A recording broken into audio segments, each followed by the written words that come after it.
you. So hopefully, oh, fantastic. That's all right. So, Stephen Corey, you are the director for Survival.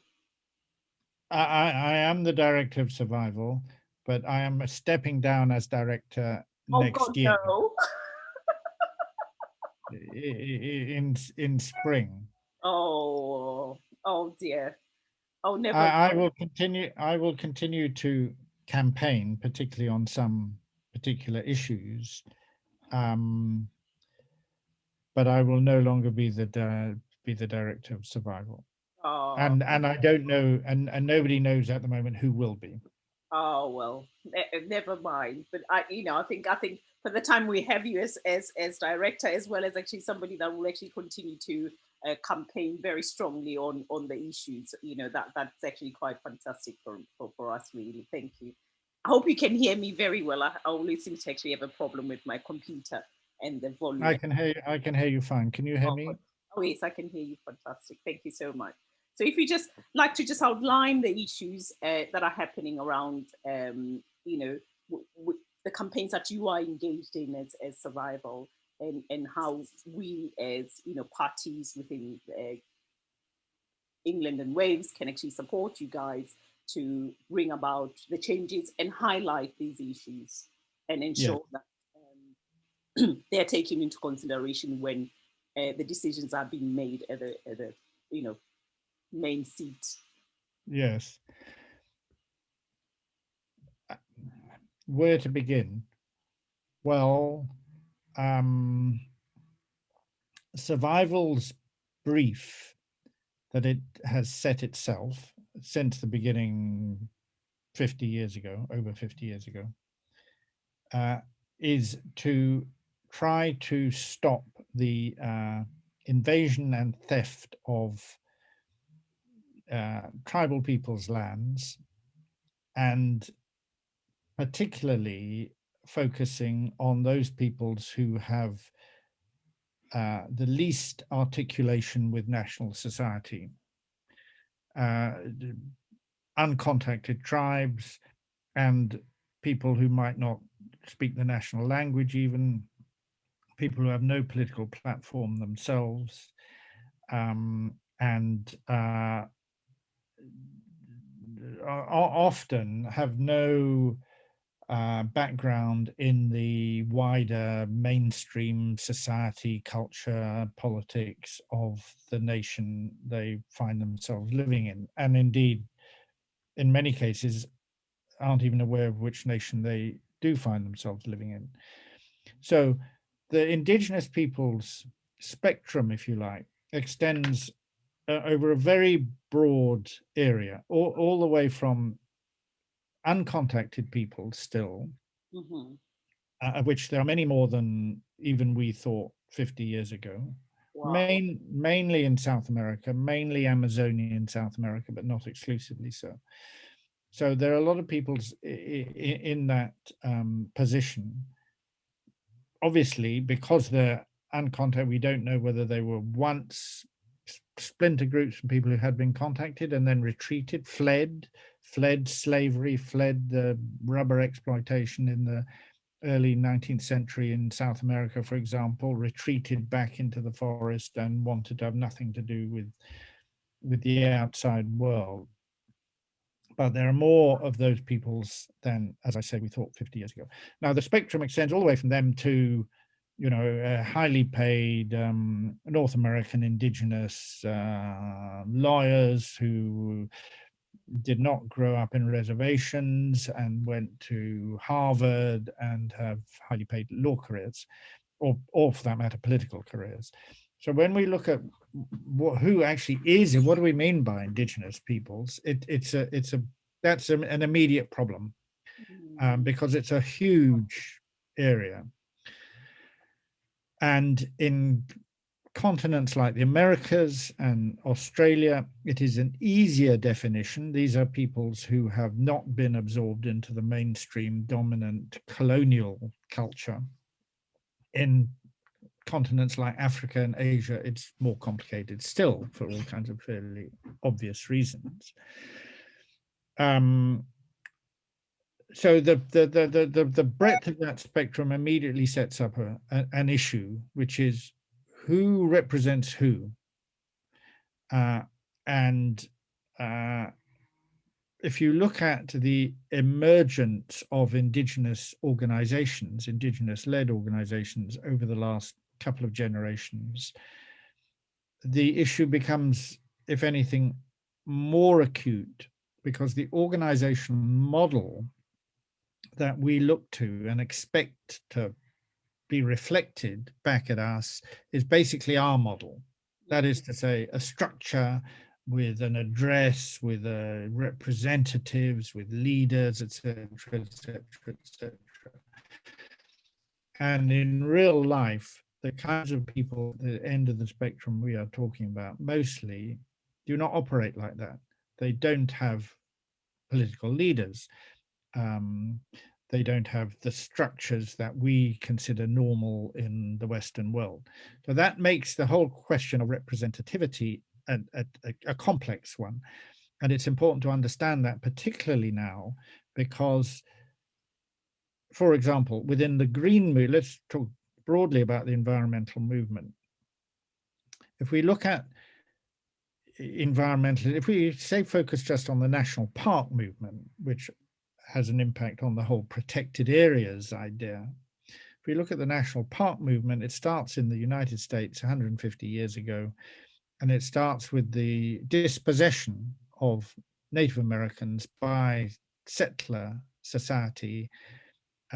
Areas were taken over by settler society. The indigenous people were pushed onto reservations, and these areas were then turned into national parks, essentially theme parks for settler society. That is where the idea, the modern idea of national parks originates.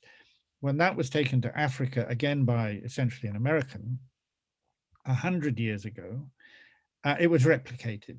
So that all the protected areas in Africa, all the big land-based ones anyway, not maritime, the big land-based ones, have involved the dispossession and eviction of the local people, and sometimes their complete destruction, in order to create so-called conservation zones.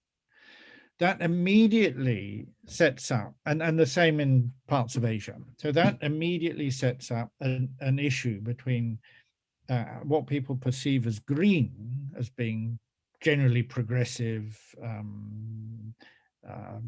pro minorities, etc., and the fact that the history of aspects of what is considered green, like the national park protected areas movement, is in fact directly opposed to that. It's actually a colonial imposition.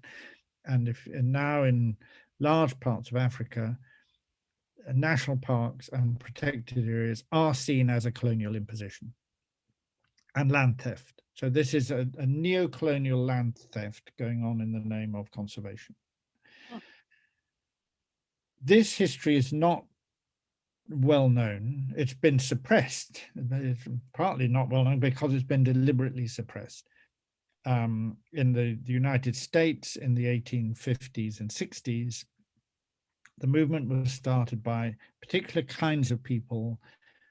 It then had an interaction with racism and with anti-immigration and eugenics, because the idea was that the Nordic Aryan race, in other words, the Northern European white race, is the one that is responsible for protecting these sacred environments, and the local people must go, and that feeds into anti-immigration, because the same people were involved in creating that movement as who were bringing about the anti-immigration laws in the early 1920s in the States, which sought to exclude the lesser races, mainly Southern Europeans, Jewish people, people from Greece, Sicily, and so forth, in favor of the Nordic race, Northern Europeans coming from Germany, Netherlands, Britain, Scotland in particular. So that history has been, there was then deliberately suppressed, because obviously after World War II, the whole idea of eugenics and all this race stuff was very bad news. So it was whitewashed from the history. So if you look at the people who established the big conservation organizations in the United States, you find their names do not appear in the history. One of Wow. the biggest organizations is the Wildlife Conservation Society, which owns the New York Zoo, the Bronx Zoo, which is now one of the biggest conservation organizations in the world. They're the people who kept a Congo so-called pygmy otter benga in a cage in the zoo in the early part of the 19th century. Wow. So that, of course, has been whitewashed and disappeared from the history. So now we come to today, as I say, the general view in the West that green equals progressive, equals inclusive, equals minority rights, etc., is actually the antithesis of where the protected areas movement starts and how protected areas are still done in places like Africa. So there are still local peoples being evicted, being mistreated, being beaten up, being shot, being raped, being imprisoned, because they are living in lands which outside conservation organizations want to make a protected area. That is still going on. Now, it's still going on in the overt violent sense in many places, Congo Basin, parts of India, other parts of Asia, uh, uh, other parts of Africa. But it is also true that the conservation movement has got wise to the fact there are people saying this and accusing them of this. They know it's going on, and become wise to the fact that is no longer acceptable. So now there are new devices, and one of the new devices is to claim to do protected areas with the local people, with their agreement. And they achieve this through a series of often Machiavellian constructions, setting up new authority systems within the people, offering jobs, basically bribes to get the local people on side. Hmm. And a lot of the conservation is actually about high-end tourism, like very high-end tourism. There are so-called conservancies in East Africa where the minimum stay is over $30,000. You cannot stay in one of the conservancies as a tourist unless you're prepared to pay $30,000, and for that you get 4 nights, I don't know, 10 people or something. The French wine list, the French Michelin-starred chef, and you are presented. You're present. I'm not joking. You're presented. I'm not laughing because I come from South Africa. I know exactly what you mean when you say that because I know Right. what Okay. is Good. happening in South Africa. You. Actually, unfortunately, even our president is actually kind of party to that because he's Yes. invested in these things. So I Absolutely. Absolutely. And the governments in general, not just in South Africa, the governments in general are on side with this, because there's lots of money changes hands. The conservation organizations are enormously wealthy. Money is pumped in, and nowadays a lot of it is viewed as an investment, and the return on investment is not just this high-end luxury tourism. Now it's things like financialization of nature, it's carbon credits, it's claiming that forests are worth money, and so who gets the money? Well, it's the minister and it's the conservation organization. So there's big money at stake. So there's a lot of corruption, a lot of big money, a lot of false narratives out there, and it has made it, a subtler marsh to try and navigate one's way through. So the first thing to say is it is clearly great, and at the end of the day, these kinds of peoples have to represent their own views, have to speak for themselves, and they are far better at it than anybody else. At the same time, one has to be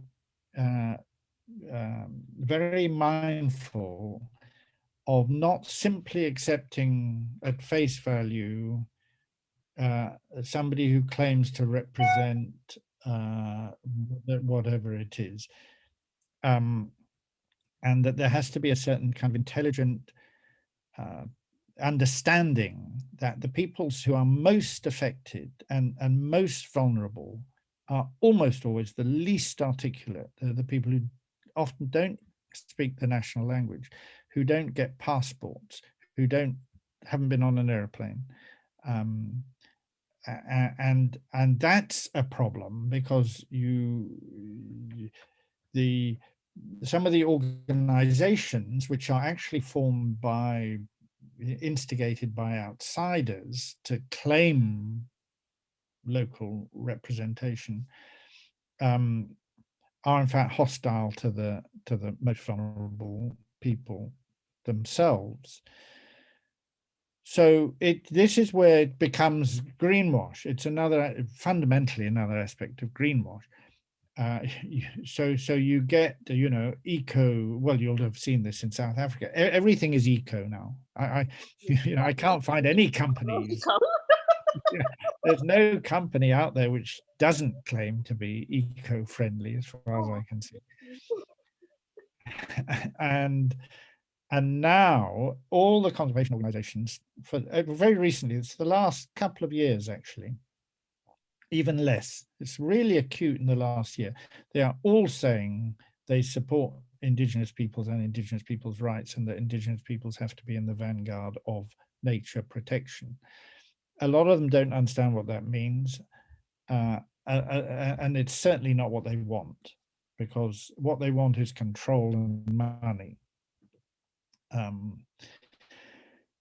And control over the land. And there are all kinds of questions about the protected areas which go much further than what I'm saying. To what extent are protected areas actually anything to do with nature protection at all? I mean, when we were heavily involved in reversing evictions of Bushman peoples, we call them Bushmen deliberately, we don't use the word San, of Bushman people from the Central Kalahari Game Reserve in Botswana, and there were evictions talked about since the 1980s. The government didn't do anything till 1998. It then evicted many of them. Then in 2002, it evicted the rest of them. We supported the Bushmen to go to court, took the government to court. It was a very long court, the longest court case in Botswana's history since independence. And the Bushmen won against the government and now have the right to go back. Now, when we looked at the Central Kalahari Game Reserve and we said, why is the government so keen on evicting these peoples? It's going to create terrible, bad international press because of people like us who are going to shout about it. Why are they going to go ahead? Anyway, and if you go to the Ministry of Mines in Gaborone and get a map of mining concessions, it's exactly this area. So, and we knew that. I totally get it, because I come from South Africa, but from a political background. So the people that actually are in positions of power at the moment are people that I know personally. So we've had these long conversations around, really, I know about issues around the Congo, the areas where there is masses of kind of extractive wealth. These are the areas that actually, one, they have the large international companies have interest in. They actually co-opt the local ministers and local, and in a way, then they actually sort of get their way. It's like a quick license to kind of extract and remove people of their lands that they have lived for thousands of years in those lands, because now we can make huge amounts of money. But even that, it's not really making money for the people. It's making money for a few. And the licensing. I used to actually argue, sort of, why can't we have what they have in Saudi? Why can't the people in South Africa have what we have in Saudi? Why is it the Oppenheimers still actually control the diamond mines, why is it, we're living in such a rich country that we have such poverty in our country? Why there's no, and these are the questions, and and I got alienated from politics because these were the issues I was questioning. Why is there no agency for the people to actually have ownership and let them decide? Well, of course, the answer is because other people, a lot of them are still the same old Western colonial interests, want the wealth and the labor. Uh, and it's exactly what you say. So they will co-opt the local politicians and some other local people in order to keep control. And it's not just, I mean, if you look at, say, the boards of the big American conservation organizations, you find they are full of corporates. Coca-Cola is on the board. They're run by investment bankers. The Conservation International, which is one of the big ones in Washington, D.C., until recently was run by an investment banker. And the financialization of nature, which is the new thing, it's actually not new because it's been going on actually for decades, but it's a new bit of jargon which says, we have to value, we won't save nature and unless we value, unless we put a monetary value on it. It's all part and parcel of the same thing. So the other factor which we are very keen on promoting is what you say, that these areas which are viewed as pristine, in parts of Africa, the idea of wild Africa is very heavily promoted, a kind of out of Africa, Karen Blixen view of the landscape. It's a landscape without Africans. It's the lion chasing the antelope and so on and so forth. That imagery is, of course, entirely false.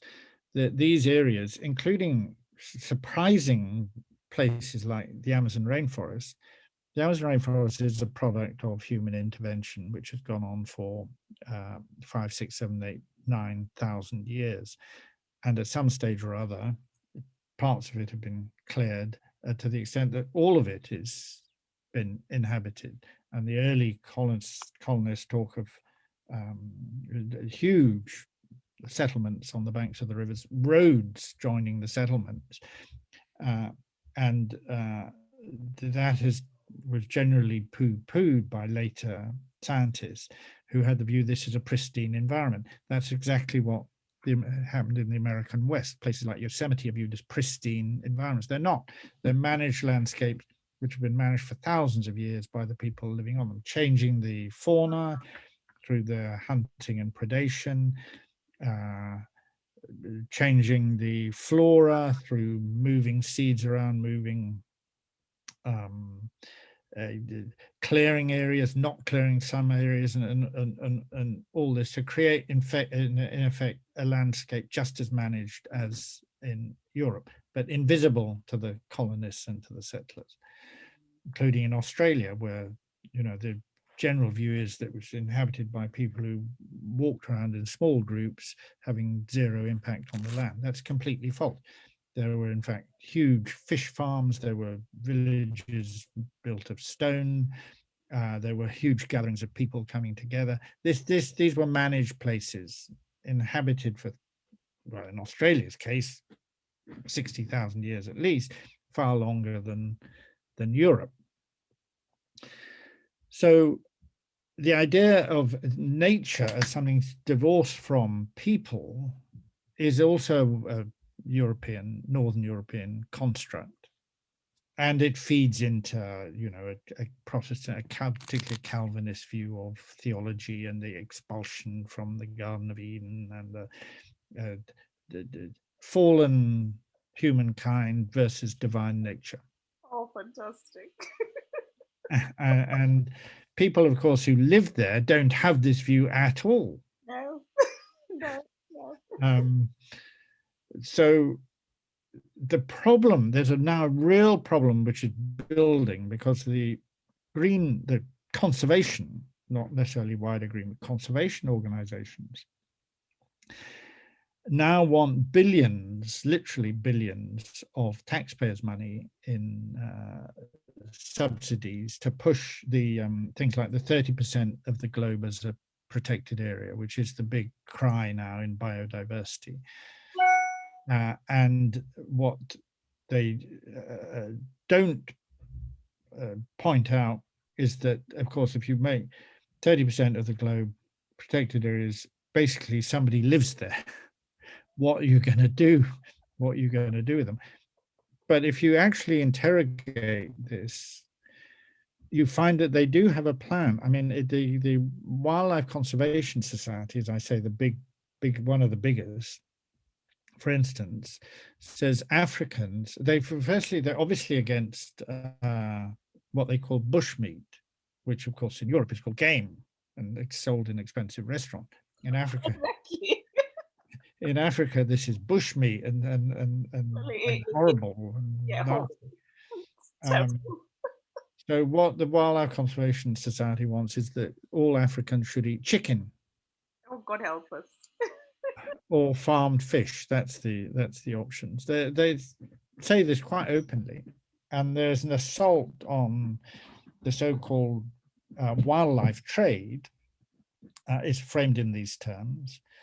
So we now learn, supposedly, that the protected areas are going to be good against climate change, which is complete nonsense because it doesn't matter. You can have as much pollution going on from 1% of the globe, you still have the same climate change. So making more areas protected is not going to help climate change. It's not going to help biodiversity because what happens is there is more biodiversity, and this can now be proven in areas which are inhabited by indigenous peoples than there is in other areas.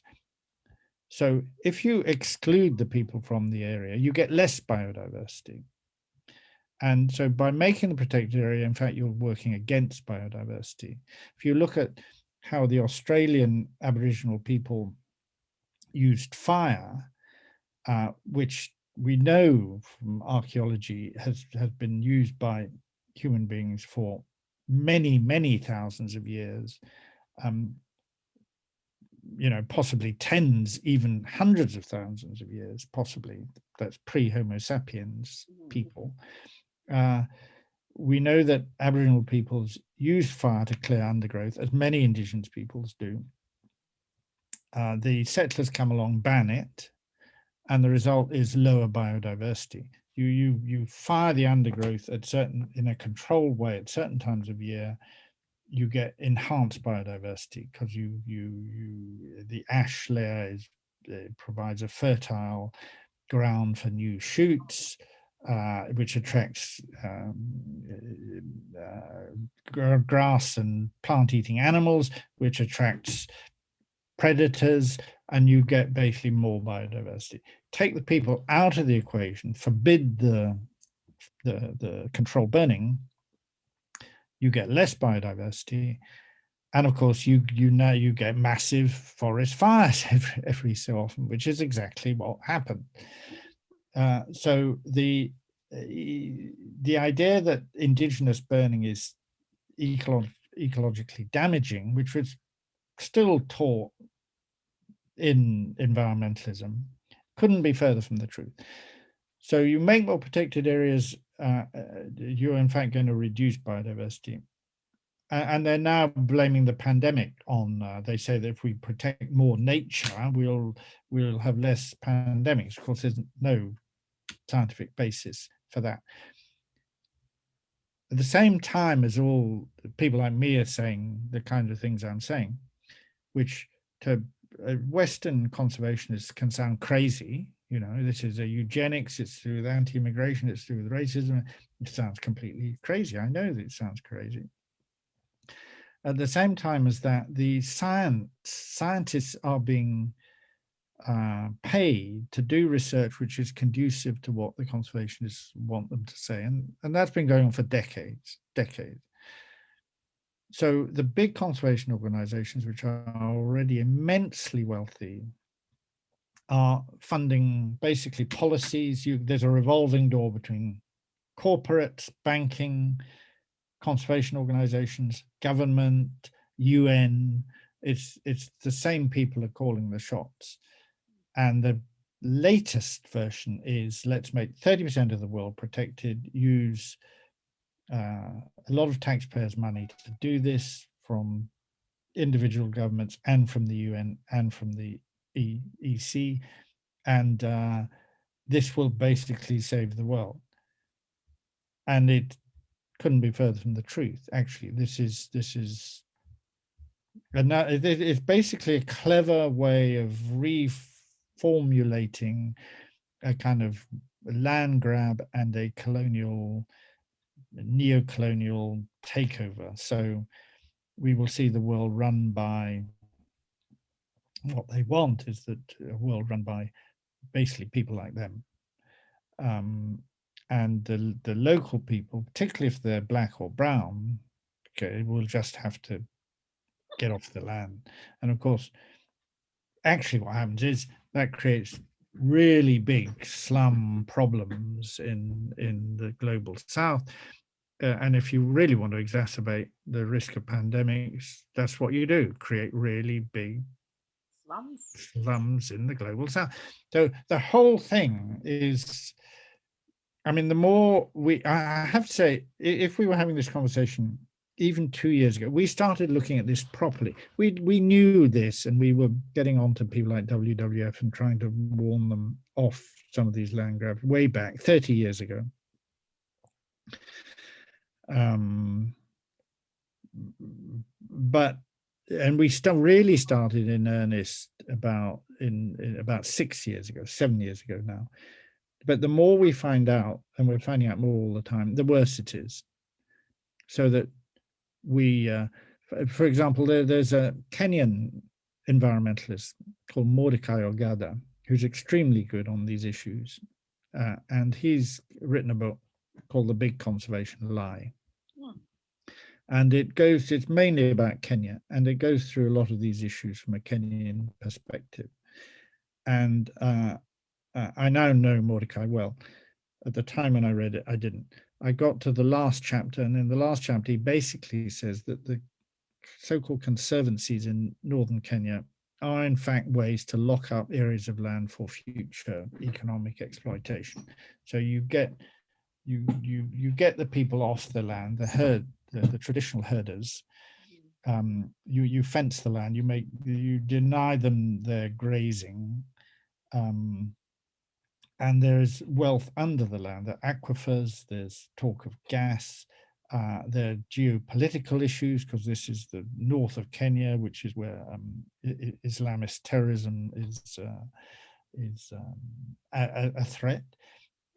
You put the British Army there. It's where the British Army has its main base in Africa, is now in Kenya. The army goes around training local rangers on anti-poaching patrols. A lot of the poachers, so-called poachers, are just poor people, um, not necessarily even wanting a bit of bushmeat. Sometimes it's just firewood, it's medicinal plants. Sometimes it's just personal vendettas. People are shot, a bit of ivory is planted there, and it's one chalked up to the anti-poaching patrol, trained by the British Army.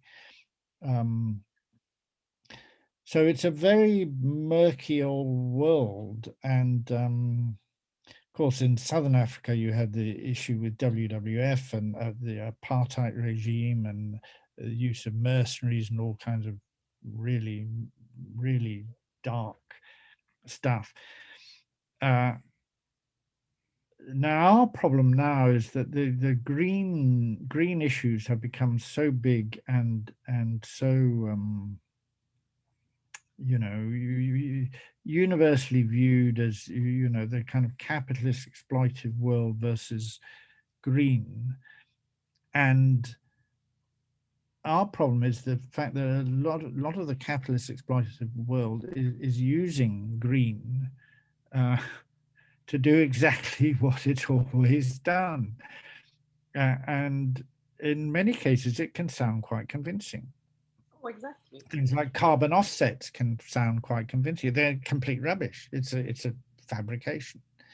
It's a Um, sham. I mean, it's a most sham idea of carbon offset. I mean, really, I've never heard anything as kind of terrible idea as that. You know, how do you say, well, we're gonna offset carbon, and then all you can pay towards your cost? yeah, Who is benefiting? The obvious. the same, the usual suspects. They're gonna follow the money, I say. Always follow the money. Yeah, So follow the money. Exactly, if you follow exactly, the money, you always find who benefits. Who is it exactly, for in essence? Is it exactly. for the environment, or is it actually for the benefit of? And this is why, I share your concerns here. I mean, I've had some misgivings on kind of like the huge push for certain things without really thorough thought on it.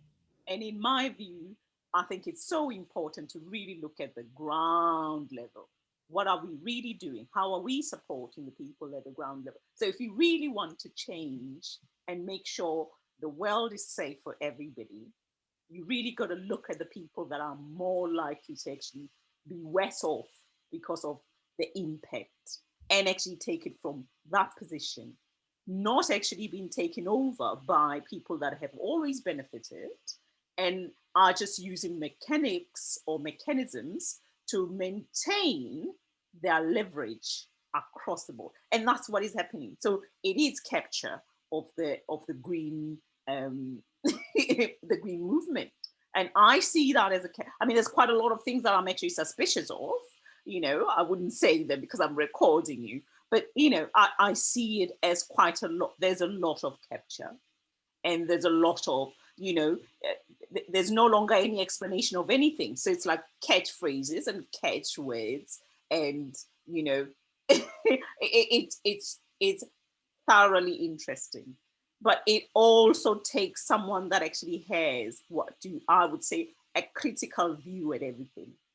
So I have like an innate critical view. I mean, I don't take everything that anybody says. I always actually have like a critical view, um, and kind of really research certain things, most of the things myself. And what I normally find is not what I'm being told.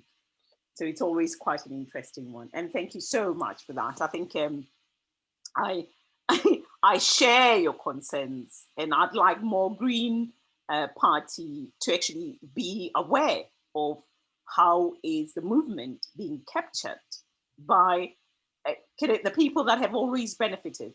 You know, capitalists know how to make money, and they'll use anything, and their financialization of everything, air, water. It's what is actually taking place. I mean, I've worked in the bank. I know exactly. I know how they think. Disaster, fantastic. That's when they make the most money. That it's that's what bankers do. It's Exactly. Well, that's very good to hear you saying this. It's undoubtedly our experience. It's worse than you. I mean, I think what we realize is only the tip of an iceberg, actually. I mean, you may have seen the stuff recently about WWF rangers abusing people, particularly in Congo Basin and also Nepal and other places. BuzzFeed have covered this in a series of extremely good articles, including a very good one last week. WWF knows all this. We've been putting this stuff to WWF for years and years and years, and have raised formal complaints about them, and gone to mediation with them, and so on and so forth. But the wider environmental movement, it keeps its mouth shut, so that we've tried to nudge other organizations, Friends of the Earth, Greenpeace, to actually say what's going on, and they won't. There is a conspiracy of silence. I mean, I'm aware that we're being recorded, and I don't mind who hears this, because I'm saying this openly. There is a conspiracy of silence, and the people who, as you say, really lose out. Their voices are just not there, and are suppressed, and are, if sometimes replaced by supposedly indigenous representatives who in fact aren't, or who are bought off in some way or other. And it's a massive issue, and it's getting bigger, it's getting more acute because of this 30%. They want billions of dollars, hundreds of billions of dollars, and are going for it, and are pretending this is the way we solve climate, we solve biodiversity loss, we even solve pandemics. And it's all a colossal lie. It's clever, but it's a lie. And it's so big, it's a bit, so if the lie is big enough, you can get away with it. We repeat long enough for everybody to hear, because that's what has been happening. An amplification of the same thing. Yes. That actually it's now common language. So if you say sustainable, nobody actually questions. No, that's right. Friendly, nobody questions. That's so right. The lie is it's now in our normal vocabulary. We don't even actually question. What do you mean by that? What is your sustainability? What is your conservation? Because my conservation would actually be having the natives of those countries, or indigenous people, actually continuing to look after the land the way they have done. So that is my conservation. Someone else's conservation is actually doing exactly what you've explained throughout this recording. It's actually going on, cutting off land and removing indigenous, and actually making them, homeless, removing them off their land, and the source of income, the source of their own sustenance, and continuing. I mean, we can't, for me, it really is a colonial project, as you said, because it actually comes exactly as a colonial. So I think the last time I read, so about 10 years or more ago, the next, it's not a land grab. There was a book about African, where obviously the new neocons, the new way that they're going over to African countries or indigenous countries, where they actually let the new land grab. I've just forgotten the name for the book, but it was actually a textbook.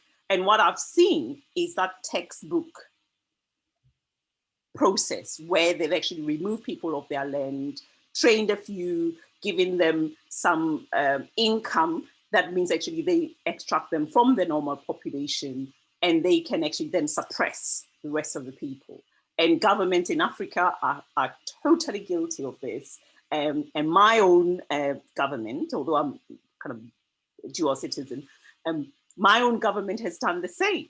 There's no change. I mean, I feel quite aggrieved, really, as a South African who actually kind of lived under apartheid, fought to try and actually bring about freedom. But actually, we haven't had freedom. We've just actually had a change of face, or like the front. So the front is a black man, but the methods and the things have continued the same. So there's nothing that has changed. So liberation of an African has actually not occurred. All that's actually happened is actually the change of the face. So that actually, that means, things can actually even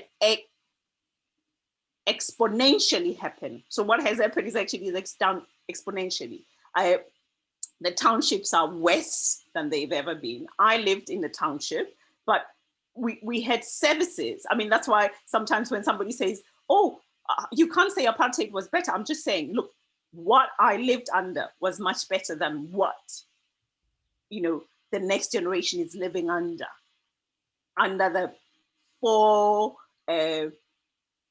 liberation that we're having, because it's not total liberation. So if you haven't got economic freedom, you can't decide what normally happens in your country. You have a false perception of freedom because you can vote every 4 years or 5 years or 6 years for the next incumbent who will actually carry out the neoliberal ideas.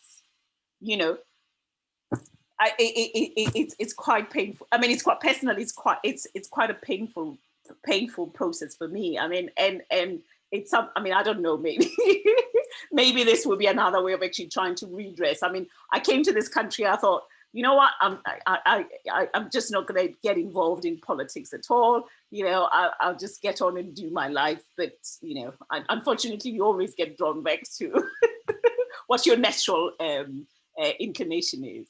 I mean, I cannot stand to see the continued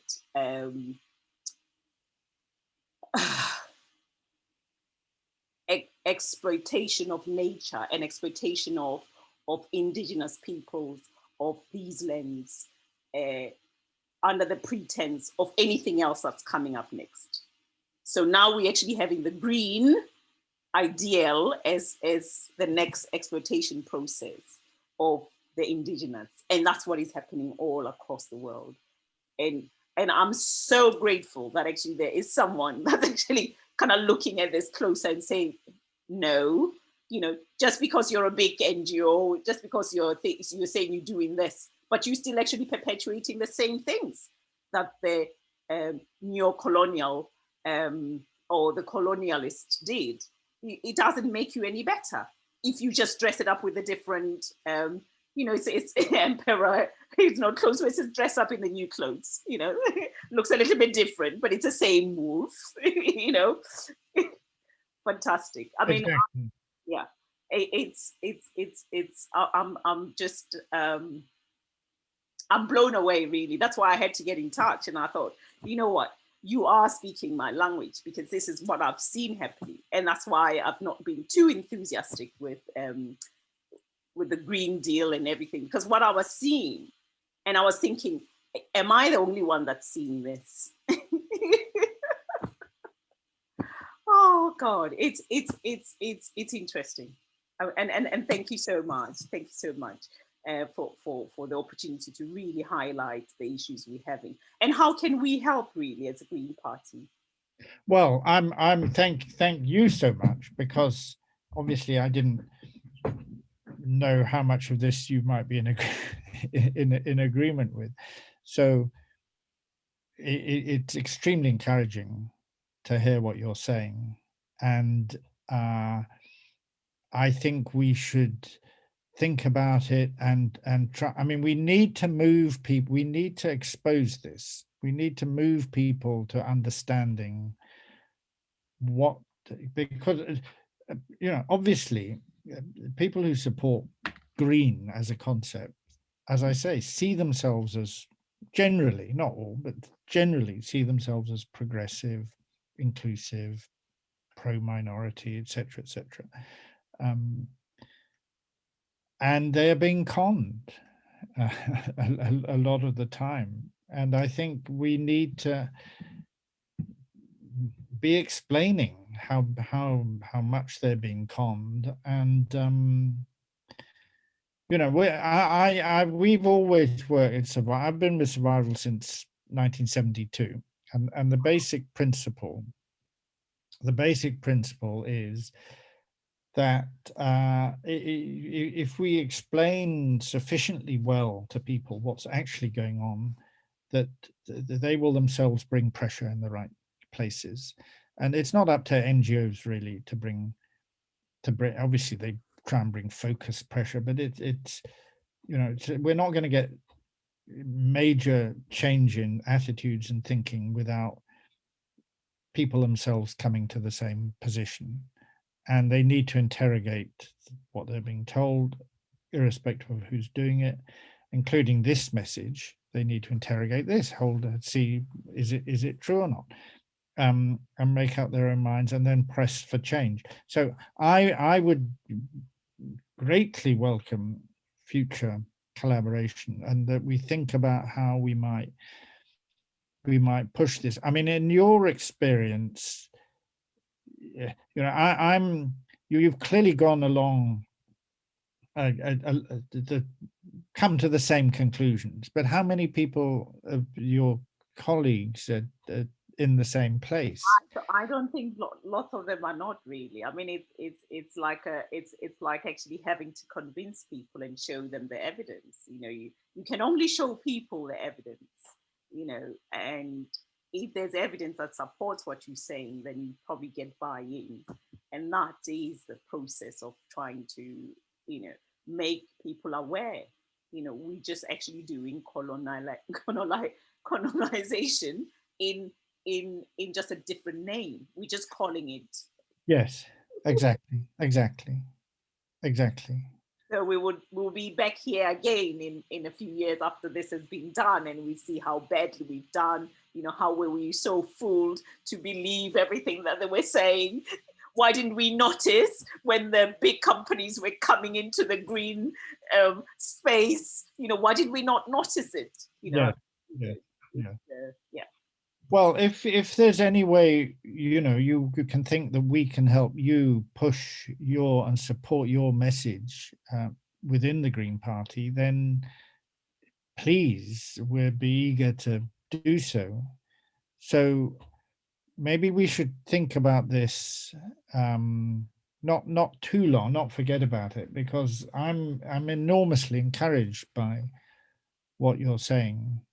And it's very rare that you hear this from from Greens or anybody else, actually, except on the ground. I mean, in places like northern Kenya, everybody knows what's going on. Actually, the local pastoralists know exactly what's going on. It's a land grab. Um, but once you get to Europe, then the truth is deliberately suppressed. Oh, absolutely. Well, why don't we think now we're more in touch? I mean, I think I can think of people that I would very much like you to talk to, like Mordecai in Kenya, for instance. Well, There are yes. there are some good people. There are not many African conservationists saying this, but there are some, and maybe we should think about putting them in touch with you, getting some another further meeting, this just carrying it forward. I mean, I'm very keen to carry it forward. Oh, fantastic! That would be fantastic. I think the other thing that we could do is actually just have the conversations, but it'd be nice to actually have a platform where we could put these forward to membership, and I will try to do my very best to try and get that element where the Green Party can put on sort of some sort of event that will allow maybe you and Mordecai and probably someone else to actually discuss the issues around, what you're really all about, and sort of highlight this as issues that actually require us to, when we're looking at conservation and the Green Deal, and making sure that really we are not falling falling for the we're not being blindfolded into doing something that actually we would soon be regretting, because we were taken up by the idea that all these big companies have suddenly realized, oh yes, you know but they only realize that there's something in it for them. There's always something in it for them. I've never actually trusted NGOs, really, because coming from South Africa, I've seen how they, I also don't believe in aid, because I don't think aid actually helps. It actually helps the people that are giving aid. Yeah, sure.